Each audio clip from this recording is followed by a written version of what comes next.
Welcome back to ഇത് ഞങ്ങളുടെ family. അപ്പം നമുക്ക് ഇത് കുറേ ചോക്ലേറ്റ് കൊണ്ടുവന്നാണ് കേട്ടോ. അപ്പോൾ ഇതൊന്നും ആരൻ ഇതൊക്കെ കഴിക്കണമെങ്കിൽ ചിലപ്പോൾ കഴിക്കുന്ന ഒരു ചോക്ലേറ്റ് പിന്നെ ഒരു പ്രാവശ്യം കഴിച്ചു എന്നൊന്നും വരത്തില്ല.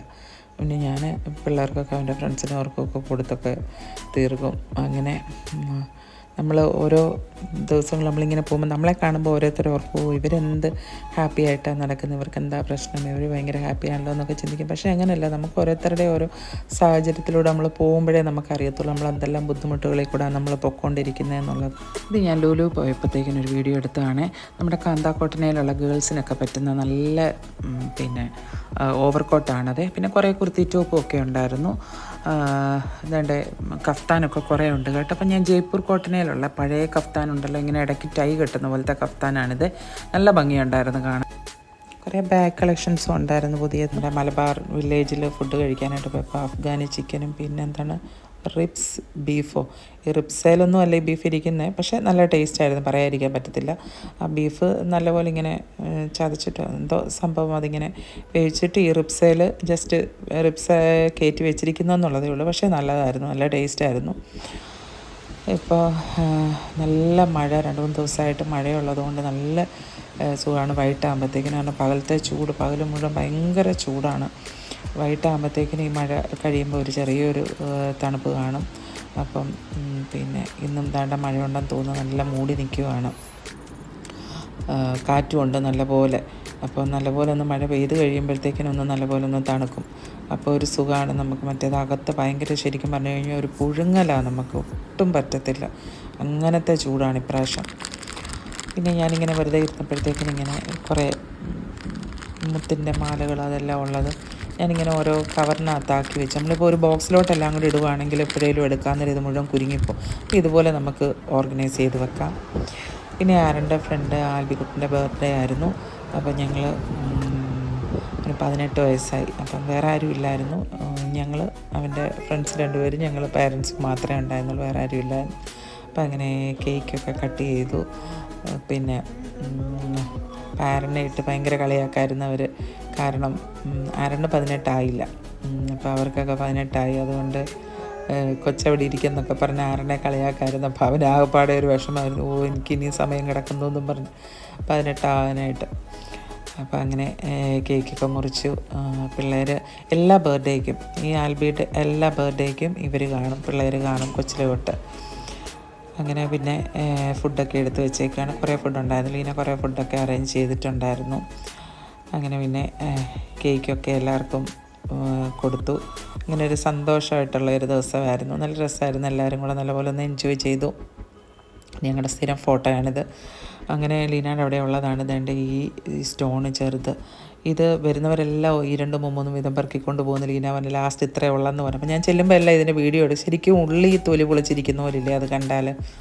അങ്ങനെ എനിക്ക് രാവിലെ ബ്രേക്ക്ഫാസ്റ്റിന് പിന്നെ ഞാൻ നീർദോശ ഉണ്ടാക്കാനായിട്ടായിരുന്നു, പക്ഷേ അത്രയും കാലം കുറഞ്ഞില്ല. ഞാൻ പിന്നെ തേങ്ങായും അരി വെള്ളത്തിലിട്ടിരുന്നതും കൂടെ നല്ലപോലെ അരച്ചെടുത്താണ്. ബീഫ് കറി ഉണ്ടായിരുന്നു.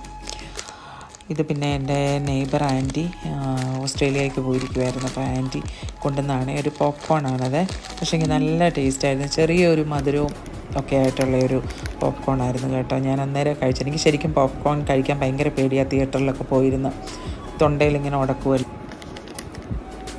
പിന്നെ ആൻറ്റി എനിക്ക് കൊണ്ടുവന്ന ഒരു ഗിഫ്റ്റാണിത്. എനിക്ക് ഭയങ്കര സന്തോഷം ആൻറ്റി ഇത് കൊണ്ടുവന്നപ്പോഴത്തേക്കിനും. വേറൊന്നുമല്ല, നമുക്കൊരാളൊരു ഗിഫ്റ്റ് കൊണ്ട് തരിക എന്ന് പറയുമ്പം നമ്മളെ ഒരു നിമിഷമാണെങ്കിലും നമ്മളെ ഓർക്കുമ്പോഴാണല്ലോ നമുക്ക് വേണ്ടിയിട്ട് അങ്ങനെ ഒരു ഗിഫ്റ്റ് വാങ്ങാനും കൊണ്ട് തരാനും തോന്നുന്നത്. അപ്പോൾ എനിക്ക് ഭയങ്കര സന്തോഷമായിരുന്നു ആൻറ്റി ഇത് തന്നപ്പോഴത്തേക്കിനും. നല്ല ഭംഗിയുള്ള ഒരു ക്യൂട്ടായിട്ടുള്ള ഒരു ഗിഫ്റ്റാണ്, എനിക്ക് ഭയങ്കരമായിട്ട് ഇഷ്ടപ്പെട്ടത്. അങ്ങനെ ഞാൻ അതിൻ്റെ കൂടെ വീഡിയോ എടുത്താണ്. ഇത് എനിക്ക് എൻ്റെ ഫ്രണ്ട് ലീന ഈ പറഞ്ഞ പോലെ മുരിങ്ങയ്ക്ക എല്ലാം തൊലിയെല്ലാം കളഞ്ഞിങ്ങനെ പീസാക്കി കുറേ ദിവസം ഫ്രീസറിൽ വെച്ചേക്കുന്നു. എടുക്കാൻ എപ്പോഴും മറന്നു പോകുമ്പോഴോ അല്ലെങ്കിൽ ആരാണേലും ട്യൂഷന് പോകുമ്പോൾ ഒക്കെ അപ്പം ലീന കൊടുത്തു വിട്ടു. അപ്പോൾ ഇന്നെന്നാൽ മുരിങ്ങയ്ക്കായും പരിപ്പും എല്ലാം കൂടെ ഒന്നൊരു ചാറ് വെക്കാമെന്ന് വിചാരിച്ചു. അപ്പോൾ അതിന് വേണ്ടിയിട്ട് കുക്കറിലേക്ക് ഞാൻ പിന്നെ പരിപ്പ് കഴുകിയിടുന്നുണ്ട്. പിന്നെ അതിലേക്ക് ഞാനിടുന്നത് പിന്നെ ഒരു വലിയ തക്കാളിയാണ്. പരിപ്പും തക്കാളിയും മുരിങ്ങയ്ക്കായും കൂടെ വെക്കുന്നത്. അപ്പോൾ ഒരു വലിയ തക്കാളി ഇടുന്നുണ്ട്. പിന്നെ ഞാനൊരു 3 പച്ചമുളക് കീറിയതിടുന്നുണ്ട്. പിന്നെ കുറച്ച് ഉള്ളി ഇട്ടു, കുറച്ച് മഞ്ഞൾ പൊടി, കുറച്ച് ഉപ്പ്, ആവശ്യത്തിനുള്ള ഉപ്പ്. എന്നിട്ട് നമുക്ക് കുക്കറിൽ ഇത് ലേശം വെള്ളം കൂടെ ഒഴിക്കുന്നുണ്ട്. എന്നിട്ട് കുക്കറിൽ ഇത് നമുക്ക് വേവിച്ചെടുക്കാം. അപ്പോൾ മുരിങ്ങയ്ക്ക ഞാനിത് ഫ്രീസറിലിരുന്ന ആയതുകൊണ്ട് അതെടുത്ത് ഞാൻ പുറത്ത് വെച്ചാണ്. ഇനി ജസ്റ്റ് ഒന്ന് കഴുകിയിട്ട് അതങ്ങ് ഇട്ടാൽ മതി. അപ്പോൾ ആ നേരം കൊണ്ട് അത് വേകുന്ന നേരം കൊണ്ട് ഞാൻ ഒരു കപ്പ് തേങ്ങ എടുത്തിട്ടുണ്ട്. അതിനുള്ള അരപ്പാണ്. പിന്നെ കുറച്ച് മഞ്ഞൾപ്പൊടി, കുറച്ച് മുളക് പൊടി, പിന്നെ ഒരു പച്ചമുളക്, കുറച്ച് ജീരകം. ഇത്രയും നല്ല പോലെ അരയണം. അപ്പം നല്ലപോലെ ഇതെല്ലാം അരച്ചെടുത്തിട്ടുണ്ട്. അപ്പം നമുക്കിനി അത് വെന്തോന്ന് നോക്കാം. അപ്പം വേണ്ട പരിപ്പും എല്ലാം വെന്തിരിക്കുകയാണ്. ഇനി അതിലേക്ക് ഞാൻ ആ മുരിങ്ങയ്ക്കായും കൂടി ഇട്ടിട്ടുണ്ട്. അപ്പോൾ ഇനിയും നമുക്ക് കുക്കർ അടച്ച് വിസിലടിപ്പിക്കേണ്ട ആവശ്യമില്ല. ജസ്റ്റ് വേറെ എന്തെങ്കിലും ഒരു അടപ്പും കൊണ്ട് അടച്ചു വെച്ച് ഒന്ന് നല്ലപോലെ ഒന്ന് ആവി കയറി കിട്ടിയേച്ചാൽ മതി. കാരണം മുരിങ്ങയ്ക്ക പെട്ടെന്ന് അത് വെന്ത് കിട്ടുമല്ലോ.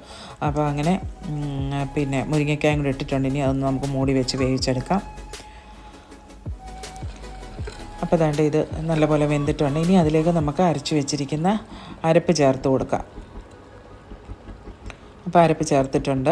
കുറച്ച് വെള്ളം കൂടെ ഞാൻ ആഡ് ചെയ്തിട്ടുണ്ട്. എന്നിട്ട് നല്ലപോലെ ചെറുതായിട്ടൊന്ന് തിളച്ച് കിട്ടണം. എന്നിട്ട് അതിന് ആവശ്യത്തിനുള്ള നമുക്ക് കടുക് പൊട്ടിച്ചൊഴിക്കണം. അപ്പോൾ ഞാൻ അതിന് വേണ്ടിയിട്ട് കുറച്ച് ഓയിൽ ഒഴിച്ചിട്ടുണ്ട്. പിന്നെ കുറച്ച് കടുക്, ഉലുവ,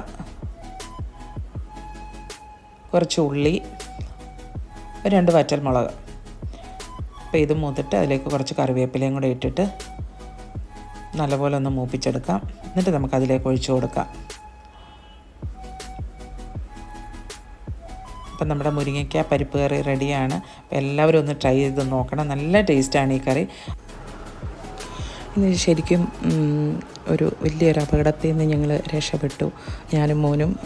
പിന്നെ ഇതേപോലെ ഗ്യാസ് തീർന്നിട്ട് ഞാൻ വേറെ സിലിണ്ടർ അതിലോട്ട് കണക്റ്റ് ചെയ്തിട്ട് പ്രസ് ചെയ്ത് അങ്ങോട്ട് റെഗുലേറ്റർ വെച്ചിട്ടും എന്തോ അങ്ങനെ ഭയങ്കരമായിട്ട് പ്രസ്സാകാത്ത പോലെ എനിക്ക് തോന്നി.